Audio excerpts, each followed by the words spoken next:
When Padre Pio spoke about the Holy Mass, his voice carried the quiet weight of someone who had seen what most hearts only fearfully imagine. He hinted that during the offering of the sacrifice, something unseen awakens around the soul for whom the Mass is offered. He described no visions and painted no detailed scenes, yet those who listened felt as though he was opening a door he himself dared only approach with trembling reverence. He once whispered that the world would shake if people knew what occurs in a single Mass. He did not say it dramatically. He said it like someone remembering fire. This is the mystery that draws us tonight.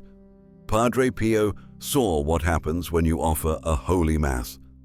Not in images crafted by imagination, but in light that passed before the eyes of his soul during prayer.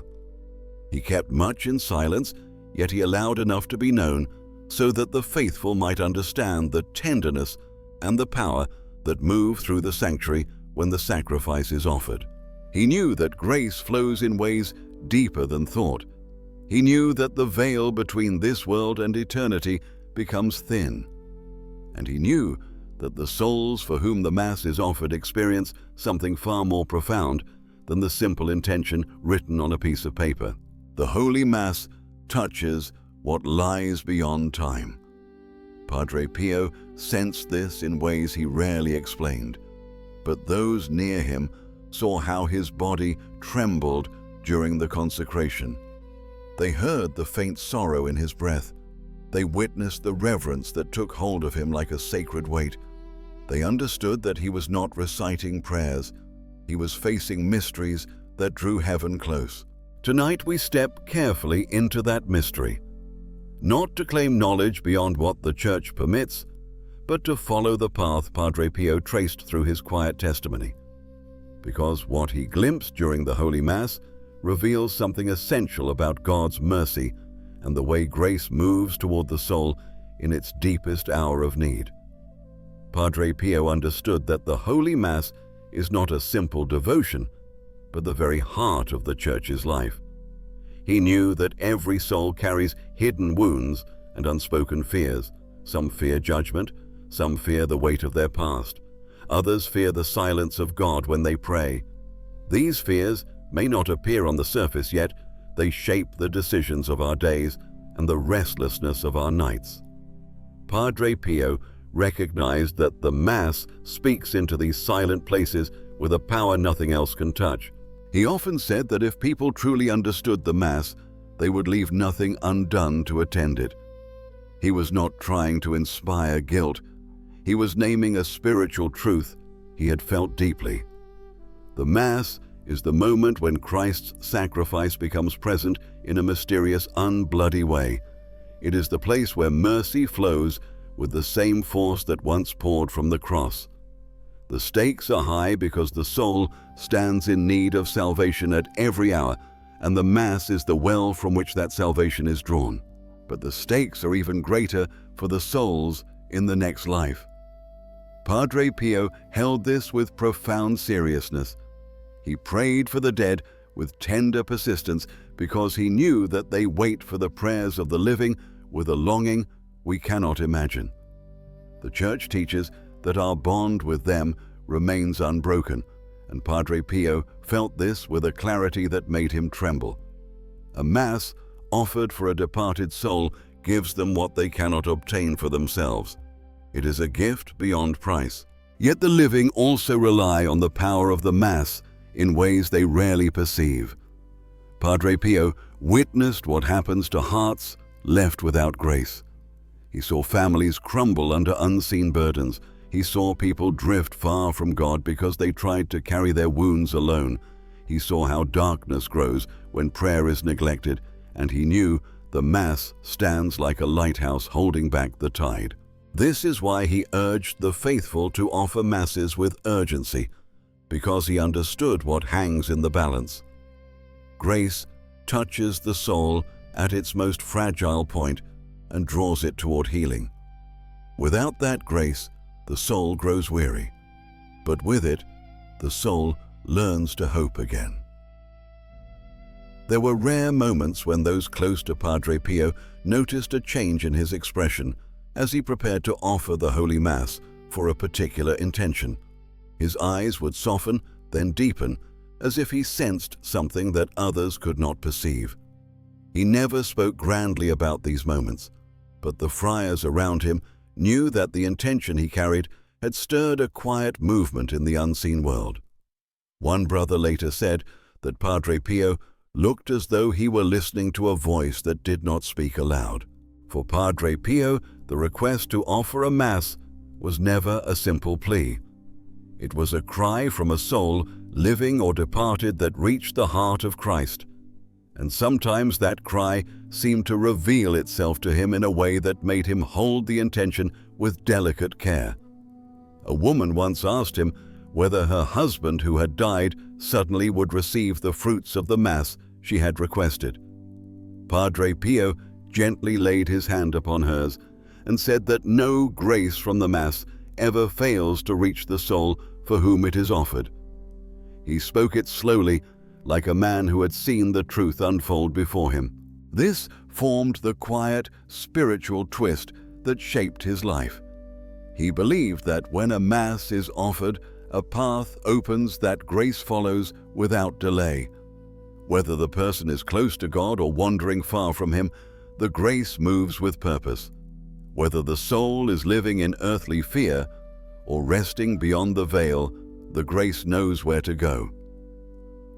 Padre Pio hinted that this movement of grace was sometimes so swift and so direct that it startled him. He once murmured that the Mass reaches the wounded place before the wound is fully revealed. There were witnesses who said that during the consecration, he sometimes turned his gaze gently to one side, as if perceiving the nearness of someone he carried in prayer. He did not comment on this. He avoided all speculation. Yet he admitted that the souls who needed prayer often drew near to him at the altar with an intensity he could not describe. It was not a vision. It was a spiritual nearness that pressed against his heart with quiet urgency. These moments rehook us into the deeper mystery. The Holy Mass does not wait for the soul to seek healing. It moves toward the soul like light moving toward darkness.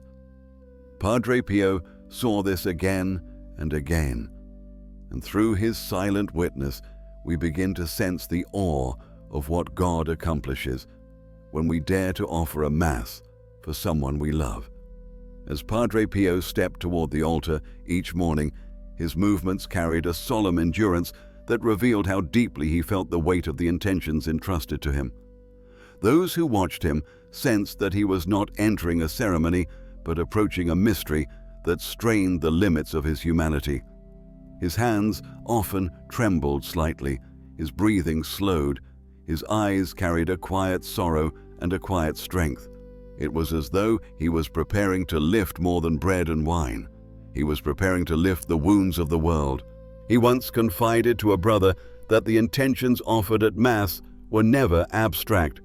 He felt the hidden stories behind them, the quiet battles fought in silence, the sins that weighed heavily on the conscience, the longing for conversion, the grief of families carrying loss, the fear of souls approaching death. Each intention pressed into his heart like a silent plea. He carried these pleas with him to the altar, not as burdens, but as sacred trusts. During the Eucharistic prayer, witnesses often felt that the atmosphere around him grew strangely still. His voice would soften until it sounded as though it came from a distant place. His body sometimes stiffened with reverence. Those near him described a sense that something vast and tender had drawn close. Padre Pio did not seek these moments. He did not describe them in detail, but he admitted that during the Mass, he sometimes sensed the soul for whom he offered the intention with a nearness that humbled him. The Church teaches that the Mass transcends time. Padre Pio experienced this truth with piercing clarity. He once said that a Mass offered today can reach a moment of crisis tomorrow. He insisted that grace anticipates the soul in ways we do not recognize. For him, a Mass was not only a response to present need, but a veil of protection stretched across the future. He urged people to offer masses for their children even when they appeared strong and untroubled. He knew that storms rise without warning, and a soul shielded by grace stands with greater courage. He also spoke of the way the Mass reshapes the interior life. He believed that Christ works quietly through the offering to strengthen a person's hidden virtues: patience, hope, honesty, humility.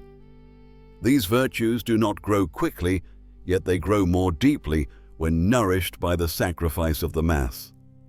For Padre Pio, this growth was one of the greatest miracles of grace. Everything in his witness suggests a single truth. The Holy Mass gathers the soul into the heart of Christ with a tenderness far deeper than our understanding. It reaches into the past that wounds us. It strengthens the present that burdens us, and it prepares the future that waits before us. There were moments during Padre Pio's celebration of the Holy Mass when the weight of the mystery pressed upon him so intensely that those present felt a stir of fear before they felt awe. It was not fear of danger, but fear of standing close to something divine and immense. During the consecration, his face often grew pale. His lips trembled. His eyes filled with a sorrow that did not belong to this world. It was the sorrow of Calvary made present again. And in that sorrow, he carried every intention placed upon the altar. The friars who assisted him often testified that they felt as though an unseen presence surrounded the sanctuary during these moments, a stillness so profound it seemed to hush even their breathing. Padre Pio later said only that the nearness of Christ's sacrifice sometimes overwhelmed him. He never described visions. He never spoke of apparitions. But he admitted, quietly and with trembling honesty, that he sensed the souls for whom the Mass was offered standing in the mercy of Christ. One morning after Mass, he told a brother that grace had reached someone just in time. He did not elaborate. He simply walked away with tears in his eyes. The brother understood without explanation. Padre Pio had witnessed the moment when a Mass offered in faith became a lifeline for a soul standing near despair. Grace had moved faster than sorrow. Grace had opened a door that had seemed forever closed. This was the mystery Padre Pio saw. The Mass reaches the soul at the very point where the soul can no longer reach for God. He once whispered that during the elevation, he felt the intentions he carried pass into the heart of Christ with a force that broke him. Not a force of violence, but a force of love so fierce that it shook his soul. He felt the burdens lift. He felt the wounds touched. He felt the mercy flow. And he knew that the person for whom the Mass was offered had received something they could never have asked for in words. This is the climax of Padre Pio's silent testimony. The Holy Mass does not simply bless, it rescues. It gathers the soul into the very moment of redemption. It draws the wounded heart beneath the cross where Christ's mercy pours without measure. And Padre Pio stood witness to this with trembling reverence because he had seen what happens when you offer a Holy Mass. When Padre Pio stepped away from the altar after Mass, there was always a quiet calm that settled around him. The intensity he carried during the sacrifice slowly faded into a gentleness that felt almost like a blessing in itself. Those who approached him noticed that his eyes seemed softened by something he had just witnessed, yet could not fully express. He never tried to impress others with mystical language. He never spoke more than the Church allowed, but his silence carried a truth he hoped every soul would one day understand. He believed that the Holy Mass is the greatest act of love a person can offer. The world may not feel different after a Mass is offered. Our struggles may not vanish. Our memories may not heal overnight. Yet Padre Pio insisted that grace begins its work in places we cannot see. One day it strengthens, another day it consoles, another day it redirects a soul that was drifting quietly toward despair. Grace does not fail. It unfolds according to the wisdom of God. For Padre Pio, the offering of the Mass was an invitation to trust. To trust that God knows the hidden wounds of the one for whom we pray. To trust that Christ gathers every intention into his sacrifice. To trust that the soul, no matter how troubled, never stands alone when a Mass has been offered on its behalf. He wanted the faithful to rest in this truth with peaceful confidence. As he often said, nothing in life is more powerful than a Mass offered with love. Not fear, not sorrow, not the weight of our past, not even death. The Mass reaches across every boundary and carries the soul toward the mercy that waits for it. Padre Pio urged people to offer Masses for their families because he had seen how this single act of faith becomes a shield for generations. He urged them to offer Mass for the departed because love does not end at death.